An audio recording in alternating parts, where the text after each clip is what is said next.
Hello and welcome to not just a show but an experience called High Life Dubai.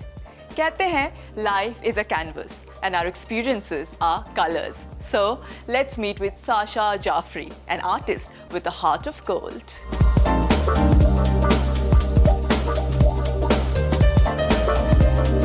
Monica Bellucci, Karisma Kapoor, Chunky Pandey, Anil Kapoor and Patrick Normand.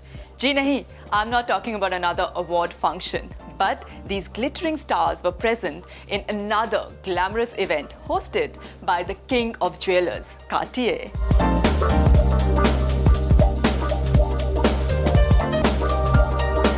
Get ready for Dubai's very own Fast and Furious with the first ever Gulf Bike Expo 2009.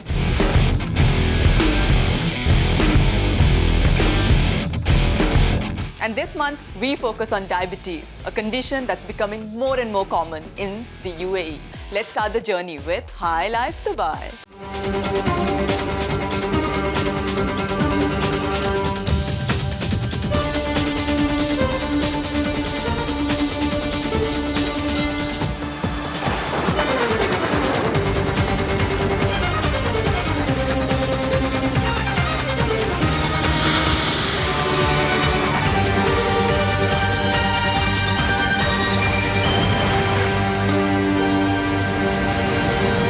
Sasha Jaffrey is an extraordinary artist and an extraordinary human being.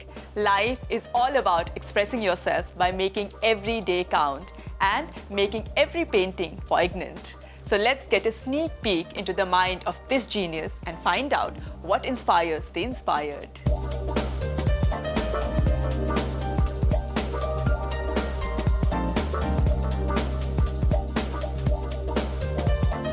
Sasha is, well, I believe it's Russian originally, but my mother is French and she was in love with Sacha Distel, or she had a little crush on Sacha Distel, who was a singer in the 70s in France. And he was like every lady liked him. And so I was named after Sacha Distel. My grandfather was a diplomat and he was an Indian ambassador. So my father was brought up in Sydney, Lebanon, Morocco, Italy, Brussels, all the posts that my grandfather was sent to. So my father came from an incredibly well-traveled childhood. I was born in London and I was at school in Windsor, brought up in Windsor, Virginia Water, Ascot, which is like all the suburbs around London. And then I was at school at Eton, which was an amazing experience. And then I went to university at Oxford, which was even better. And that's sort of how my childhood and education developed. I don't think I ever saw myself as an artist, but what happened was I was at school and I was very dyslexic, and so I was very frustrated by dyslexia because all children are frustrated, right? Because they're children and they want to be adults. And so they spend their childhood being frustrated anyway.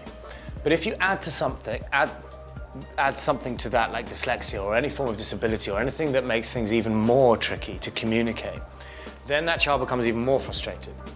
But the thing that I found was, and that's when I work with children I see this, is that adults see a frustration in a child as a negative thing, a very bad thing. Actually, that's the mistake they're making. And actually, if they turn that around and saw frustration as a positive thing, all you have to do is channel that frustration and see frustration as positive energy. That's all it is. It's just not being channeled. So if you can develop that and channel it into something like sport or any form of creativity, then that child can blossom and be better at that thing than anyone could ever imagine. What I found was that being very frustrated at school and not being able to deal with various subjects very well, and then there's always a right and a wrong and a yes and a no in every subject at school. And my brain just didn't work like that. I didn't see black and white. I only saw colors and grays and things in between. And there was a big turning point in my life because I realized that art was a great forum for me to sort of express myself and to communicate, and that it was accepted and it wasn't analyzed. But there's never really a point when you say, I'm an artist, that's what I do, take me seriously. Because I think if you do that, you lose that sense of magic and creating something special. And the thing that I found, which is something I live by, is you always treat children as adults and always treat adults as children. And I think if you do that, You will learn more from children than you can ever teach them, number one, because a child will teach you so much more than you can ever tell them. And because of their spirit and their purity and their soul. But they need to be treated as adults, otherwise that won't work. And adults you treat as children because then life's more fun for everyone. And so that's sort of my motto I live by, and that's what I try and just follow through with and paint. But I don't think I'm an artist.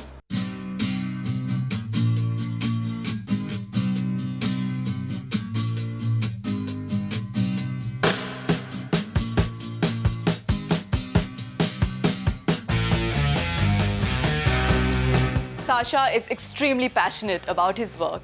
We at High Life Dubai got a chance to spend an entire day with him and caught him in different moods. Take a look.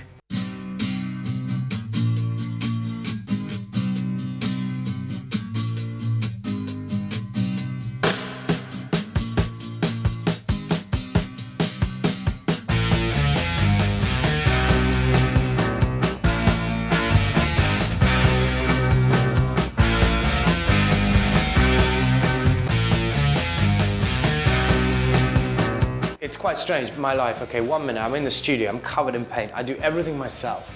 So I don't hire like 20 people to do stuff.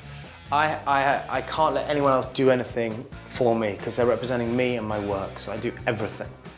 And so 1 minute I'll be in the studio and I'll be like painting and covered in paint, and the phone will go and be some guy picking up some painting, so I'll be bubble wrapping it, and then I'll be taping it, and then I'll be phoning the courier guy to send some book to someone. And I'll be sending a book to Prince Albert of Monaco. Or I'll have a phone call from Sienna Miller or someone of that nature, right? Or David Beckham's guys will call me. And then the next day I'll be sat down with David Beckham and I'll be talking about a painting that I'm doing with him. And the day after that, I'll be in the Royal Albert Hall painting live in front of 5,000 people. And then I'll be on some TV program doing a debate with Damien Hirst on Channel 4 live. And then the next day, I'll be covered in paint in my studio. Sasha पहले artist हैं in the history of art जिनको 16 countries tour करने का honor मिला है. He will tour with a selection of his paintings from his collections of the last 10 years. An honor well deserved, I would say. He is also being put forward for a knighthood from Her Majesty Queen Elizabeth II for his services to charitable foundations. Truly commendable, isn't it? I've been asked to do paintings for some very famous people. But I don't see them as famous. What I see them as is the best in their field. And that's a real privilege to meet those people. So for instance, I'm doing Tendulkar's painting to celebrate the career of the greatest cricketer, in my opinion. And then I meet someone like, I did John McEnroe's painting. Well, he's one of the greatest tennis players I've lived.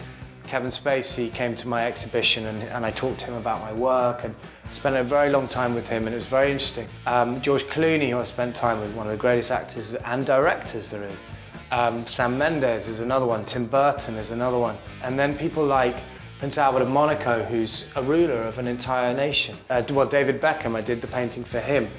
And these guys are all the best in their fields. They're all the best at what they do.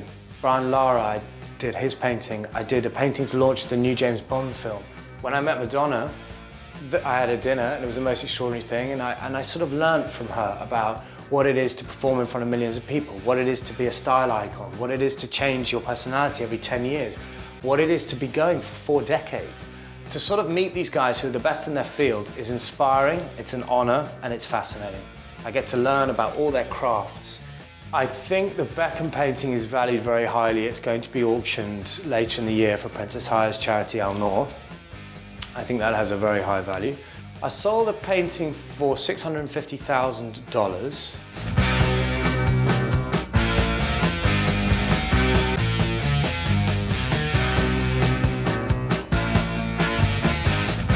Painting.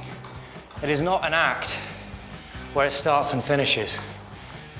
It's a love affair that always carries on, and it is never finished. From being a child with dyslexia to a successful artist, Sasha has come a long way, and it was indeed a pleasure meeting him. And I hope he continues to add colors to the lives of people everywhere. With that, we'll take a short break. See you in a bit on High Life Dubai.